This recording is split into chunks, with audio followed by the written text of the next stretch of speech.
Hello and welcome. My name is Eric Farewell. I'm one of the owners here at Aviator PPG, and I'm so excited to make this video today because for a long time now I've been waiting to test the new Viper 4, and you guys may have seen some of our first flights on that wing on my channel already, but this video is our full-on review. You're going to see some flying footage, you're going to get some feedback from other team members here who've been flying the wing. We've actually had kind of a unique opportunity because we got to test the first prototype in the US. That was the blue wing you'll see in this video. That's an 18 meter, and then we got to test the first production model, which I think we have the first one in the US as well, which is really cool. It's a 16 meter, that's the green wing you'll see. And these wings they're different. There's something special about new wings. And if you guys have been watching my channel for a long time or keeping with our business, you know that I love new stuff. And I get super amped because for me, flying is great and flying is exciting, flying is wonderful. But after a while of flying the same areas, flying the same wing, it's like, okay, I've done that. So every time I get a new wing, I'm like a kid in a candy store. I get to go and play all over again. And that's the best feeling in the world for me because I love being challenged. I love experiencing new things. And for me, that's a new wing. So every time I get a new wing, I'm a new pilot. I get to go play and have a blast all over again. So the Viper 4 is no different. I'm going to compare it to a few different wings I've flown a lot. I've been flying slalom style wings now for about three and a half years, 3 years, I guess. I started off, my first reflex wing was the Gen Mirage, which was a fantastic wing. Really loved that wing. It was designed by the folks at Paramania and Jen together. It was a great flying glider. But then I moved on to the Dudek Hadron. And the Dudek Hadron still has a special place in my heart. The 20 meter wing, super efficient, really fun. Now it's old technology, but it's still a wing I enjoy flicking around whenever I feel like it. It's a great wing. From there, I've had Snake 18, Snake XX 18, Doberman 18, Doberman 18 again, Sirocco 19, Slalom 16. I've had a menagerie of different fun flying wings. And the Viper 4 coming out basically took Ozone's technology to the next level because the only pilot that was flying their latest technology up until, well, this last month really, was Alex Mateos. And Alex took that technology and went on to win basically every gold medal at every event he went to. And I'm not guaranteeing that. I don't keep up as well as some people do. Maybe he's lost one. I don't know. All I know is in the last month he won 3 golds at one event. I didn't know that was possible, but he did. And the Viper 4 is a big part of the reason, definitely not the only reason, he's an incredible pilot, but a big part of the reason why he was able to maneuver as efficiently as he was. Now, a lot of the wings I mentioned before are fantastic wings. In fact, they all really are. If you guys are one of my students, you've heard me say this 1,000 times. I truly believe at this point that pretty much every wing manufacturer out there creates a great product. And Ozone happens to have the keys to my heart right now. I love their design philosophy of safety and care. They really put a lot of effort into trying to keep the general populace safe while still providing race-ready gliders, whether it's slalom racing or cross-country paragliding. They work really hard to find that balance. And we were really lucky, honestly. When Amelia Plack came over with the first Viper, we had the opportunity to have some input on the new riser system and how that riser worked and the way they were going to use their steering systems. Along with Camille Mankowski and Hani Shaker and a few other people, we had some really unique opportunities there to really see the design process that went into it and to be able to offer some of our experience. So, needless to say, this wing is the first one that I feel like we've had our own input into as far as how it flies and why. So that said, I still didn't quite expect what I experienced. Now, if you've seen my first flight video on this, you saw the size of my grin every moment in that video. I just couldn't stop giggling because finally I have a glider that, while definitely not an all-rounder wing, a wing that I'd want to pick out every day no matter the condition, if I'm going to do that, I'm going to fly a Spider or something like that, a big, safe, benign wing that's still fun to fly. But for those days that you want to go out and really rip up the sky, you can't beat the Viper. I love the Nivik Doberman. It was similar in this way where it was so efficient that you could do a loop and a barrel roll, another loop and another barrel roll in the same amount of space that one of these other wings I mentioned would eat up in one barrel roll or 1 or 2 wing overs. Because it loses so little altitude each maneuver, you have so much more room to play, and it just gives you that extra level of fun. But the downside was that a lot of these wings are so close to the edge, even when you're not flying on speed bar, that say you loop it over and you come back through your wake, and if you're just slightly not loaded right, if you're not really truly an expert pilot, which I like to say I'm an advanced pilot. I've got a lot of flights, I've been flying for a long time now, and I fly pretty much every day, but I still don't like to call myself an expert. And the reason for that is that there are expert pilots like Alex Mateos and Cade Palmer who could take the worst conditions ever and make this wing look easy. I'm not that guy yet. I'm the guy who wants to go out and push it to my own level of safety without really being afraid of the wing. And while I definitely have an intense amount of respect for this wing, I'm not nearly as afraid of it as I was of others, because other wings felt like if you just barely misstep with your outside brake pressure, you're going to have a 30 or 40% collapse just going through your own wake. And while obviously expert pilots don't even think about that, those of us who are trying to accelerate our learning and push ourselves to be better pilots really need to be cautious. And that's something that I want to encourage all of you who are watching this to understand where you are in your own experience level, and know that while there are incredible technologies out there that give you more speed, more roll rate, they do come at a risk. So that's my entire be careful speech. That said, if you are a high-level advanced or expert pilot, the Viper 4 is an incredible choice. I'm not a slalom racer. I don't intend to be. I have 3 kids and a beautiful wife who I do not want to put myself in too high of a risk category. So I choose to fly mid-level aerobatics. I like to fly fast and low. I like to really feel the wing through everything I'm doing, but I'm not pushing as hard as others. So this is not the speech for the next Alex Mateos. This is the speech for the next guy who wants to fly like I do. Just get out there and have a blast.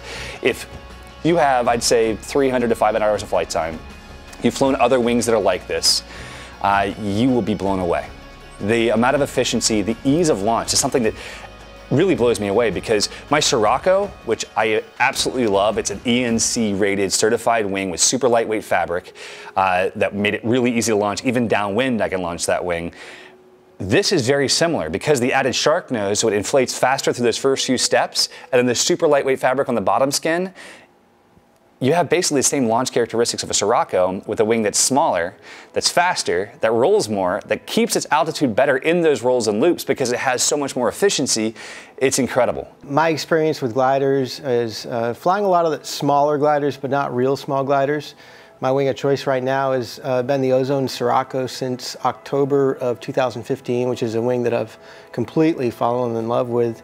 So unfortunately, the conditions for my first flight on the Viper 4 were probably not the best. We had, it was the end of the afternoon, going into the evening. There were some thunderstorms far enough away that there was no concern of danger. However, the air was pretty rough and turbulent, and so we went out and launched on the Viper 4, had a little bit of wind, no problem getting up into the air, and I was absolutely shocked at how solid that wing felt in the conditions that I was flying it.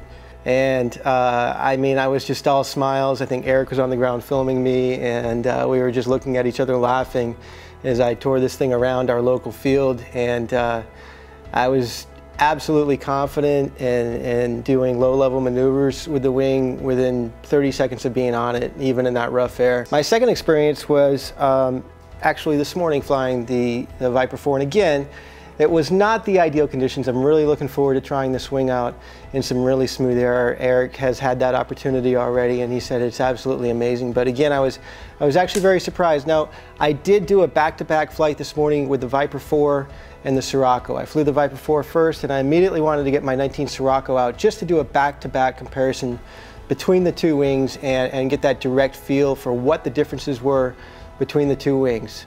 What I did observe, of course, was that first off, flying a 19 Sirocco after flying a 16 Viper 4, it felt like a big wing. It felt like bigger than a 19-meter wing. Of course, the inputs were more soft. The reactions to the turbulence in the air were more soft. The roll rate was obviously slower. But what I will say between the two wings, and you'd expect those things, was the efficiency of the Viper 4. Not only the stability, but the efficiency really blew me away. My first flight on it, my first 3 landings, I carried so much energy, I must have slid across the grass forever. And then even during that last pump of brake, I think I went 3 feet back up in the air before I came down, which took me at least 4 landings to get used to that and not actually get lift again. So it really blew me away. And the other thing that was quite amazing with that wing is it's fast, but something that I was doing this morning flying it was actually coming in deep into the brakes and just seeing how slow I could get that wing to fly. And it was quite amazing. And much like the Sirocco, you can get very deep into those brakes and get that wing to slow down quite a bit while it maintains that solid pressure within the brakes and gives the pilot that sense of confidence that they need to feel safe and secure, at least as much as you would feel for your skill level on a D-level wing like the Viper 4. So Viper 4 is not going to be the wing for everybody. I would only recommend this wing to the advanced or the expert level pilot. It's going to be an amazing slalom wing for somebody that isn't a slalom competitor but also wants a wing with an extremely fast roll rate, a lot of efficiency, but at the same time does not sacrifice a whole lot of stability in order to get there. I would also recommend this wing for, but again, it is not going to be the wing for the weekend pilot or for somebody who's got definitely less than a couple hundred flights under their belt. It's not necessarily going to be the wing that you want to go out and cross country on.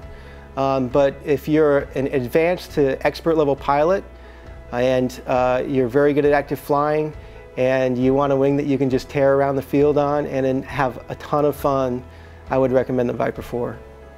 So the risers on the Viper 4 are really neat. It comes stock with 4 different connection points for your brake toggle. So if you like to fly with your arms really up high or really down low, or you have a high attachment point on your motor or a low attachment point on your motor, it really caters to every aspect of that.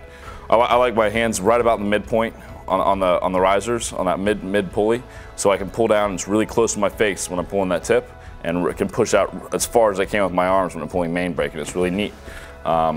But if you don't like that, if you want to be up higher, you want to get more pull with both 2D, with the tip and the main brake at the same time to do more freestyle aspect of the flying.